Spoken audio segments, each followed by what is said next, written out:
Amigas y amigos, tengan todos muy buenas tardes. Comienza su espacio de análisis y también de recorrido por los escenarios internacionales. Brújula Internacional les acompaña José Enrique Robles en nombre del embajador Julio César Pineda, quien cumple compromisos académicos en el exterior. Pueden seguir este programa también por las redes sociales, @brújula por GB en Twitter, @brújula internacional en Instagram. Y para ver este y todos nuestros programas, visite y suscríbase a nuestro canal de YouTube Brújula Internacional TV.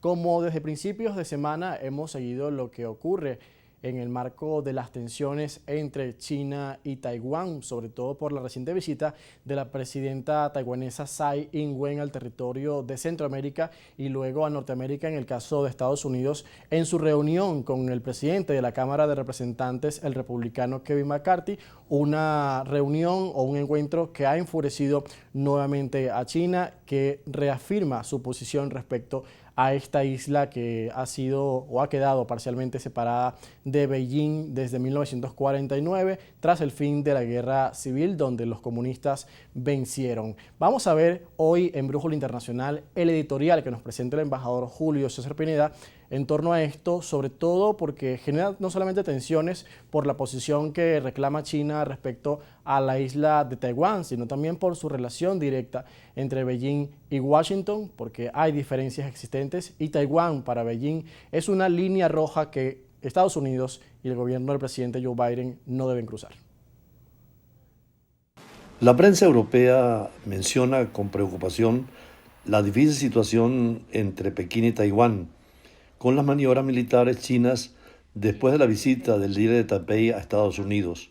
Después de 1949, cuando se instaló en China el régimen comunista y huyeron a Taiwán los nacionalistas encabezados por Chiang Kai-shek y el Kuomintang, derrotados en la guerra civil, el estrecho que separa al gigante asiático de la que es considerar su isla rebelde ha venido acentuándose permanentemente y se ha convertido, como dice la prensa europea, en un polvorín geopolítico porque Taiwán funciona como un territorio realmente autónomo de Pekín y varias han sido las crisis más graves en estas décadas. En 1954 estalló una crisis en ese año cuando los nacionalistas colocaron miles de tropas en Kinmen y en Matsu, que son dos pequeñas islas a pocas millas del continente. Pekín como represalia bombardeó estas islas y se apoderó de algunas de ellas a unos kilómetros de Taipei, 400 kilómetros de distancia. La lucha en 1958 se reanudó con las fuerzas de Mao bombardearon fuertemente a Kinmen y a Matsu en otro intento de desalojar las tropas nacionalistas.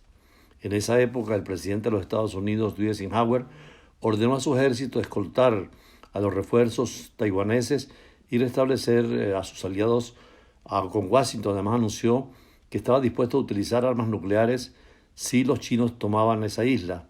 En esa época Pekín no tenía la fuerza que hoy tiene, ni económica, ni militar, ni nuclear. En 1995 también hubo una crisis cuando China probó misiles muy cerca de Taiwán en protesta por una visita del entonces presidente de Taiwán, Len Tunghui, a la Universidad Cornell en Nueva York. El año pasado fue la visita de la entonces presidenta de la Cámara de Estados Unidos, Nancy Pelosi, a Taiwán, dentro de una gira que venía a hacer por el continente asiático. Esto naturalmente preocupó a Pekín y desarrolló maniobras militares en gran escala, pero ahora la situación es mucho más compleja porque pareciera que China está dispuesta a tener, como Rusia o Ucrania, también a Taiwán dentro del control de su soberanía. Para China es compleja la situación, primero porque hay una relación conflictiva, el deterioro de las relaciones diplomáticas entre Pekín y Washington, y a la vez en un momento de proximidad entre Taiwán y Estados Unidos, como no se ha visto nunca, se han acercado.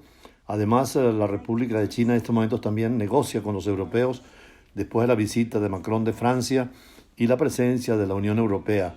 Así que para China es complicada la situación entre querer la guerra y apropiarse de la isla o seguir negociando como lo hace con la Unión Europea y tal vez establecer un criterio de armonía con los Estados Unidos dentro del viejo planteamiento que hacía Tucídides en la guerra del Peloponeso, cuando Esparta y Atenas discutían el dominio del mundo antiguo y ahora es China la que discute a Estados Unidos la presencia con la alianza de Rusia frente a Unión Europea y los Estados Unidos.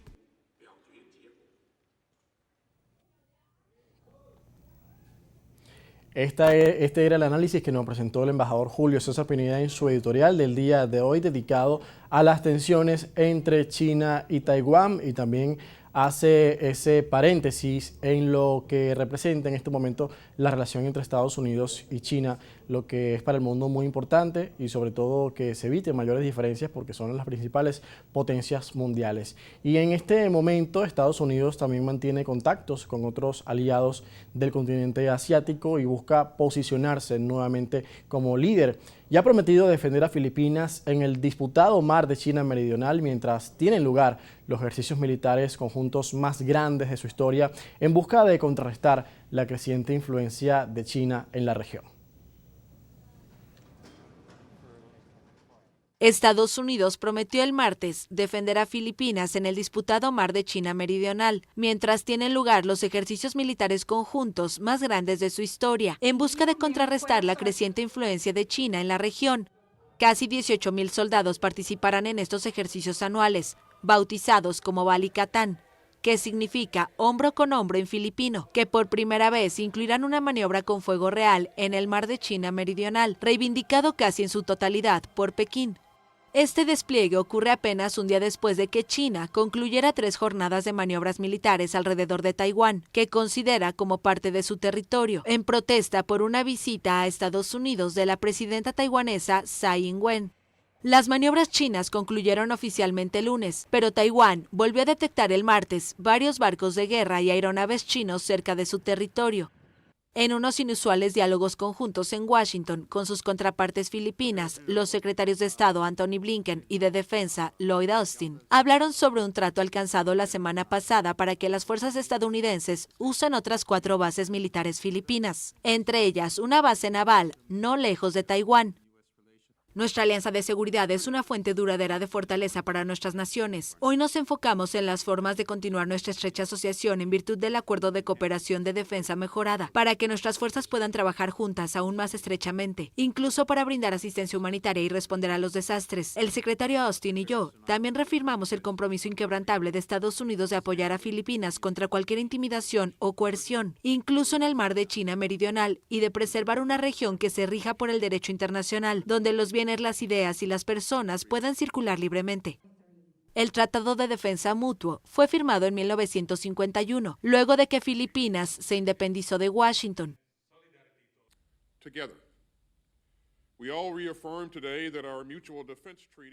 Todos reafirmamos hoy que nuestro Tratado de Defensa Mutua sigue siendo la base de nuestra cooperación. El secretario Blinken y yo hemos dicho clara y repetidamente que el Tratado de Defensa Mutua se aplica a los ataques armados contra cualquiera de nuestras Fuerzas Armadas, aeronaves o embarcaciones públicas, incluida nuestra Guardia Costera, en cualquier parte del mar de China Meridional. Estados Unidos y Filipinas planean nuevos ejercicios en el mar de China Meridional para este mismo año, que incluirán además a otros países. Allí lo veíamos, es la posición de Estados Unidos en el marco de estas importantes maniobras militares que tienen lugar muy cerca de Filipinas, reforzando su alianza además con este país de Asia. Vamos a ver también la visita del presidente estadounidense Joe Biden al territorio europeo. Llegó ayer a territorio norirlandés, desde donde ha urgido a llegar a un compromiso en Irlanda del Norte para salir del bloqueo político de sus instituciones, esto en el marco del 25 aniversario de los acuerdos de paz en la provincia británica, en el caso del acuerdo de Viernes Santo. Veamos lo que dijo Biden. El presidente de Estados Unidos, Joe Biden, abogó el miércoles por un acuerdo para que Irlanda del Norte supere el bloqueo político de sus instituciones. Durante un discurso en la Universidad de Belfast, Biden también refrendó el compromiso de su país con la paz en la provincia británica, en el 25 aniversario de los acuerdos del Viernes Santo. El histórico pacto, sellado en 1998, puso fin a 3 décadas de conflicto entre los nacionalistas proirlandeses, mayoritariamente católicos, y los unionistas pro-británicos, principalmente protestantes. La violencia de esos años dejó 3.500 muertos y algunas heridas que siguen abiertas. Según el acuerdo, republicanos y unionistas deben compartir el poder, pero actualmente el Partido Unionista Democrático se niega a participar. Espero que la Asamblea y el Ejecutivo sean restaurados pronto. Esa es una decisión suya, no mía, pero espero que suceda junto con las instituciones que facilitan las relaciones norte-sur y este-oeste, todas ellas partes vitales del Acuerdo de Viernes Santo. Biden también se reunió el miércoles con el primer ministro británico Rishi Sunak, quien declaró que las relaciones entre el Reino Unido y Estados Unidos estaban en gran forma. Posteriormente, el mandatario demócrata viajó a la República de Irlanda, la tierra de sus antepasados. Así ha sido este encuentro del presidente estadounidense Joe Biden con las diferentes autoridades del Reino Unido y también esta reunión que sostuvo con el primer ministro Rishi Sunak. Es parte de los escenarios que les presentamos hoy en Brújula Internacional, pero ahora, amigos, hacemos nuestra primera pausa y a la vuelta, como es costumbre, analizamos los temas que son noticia en la agenda internacional.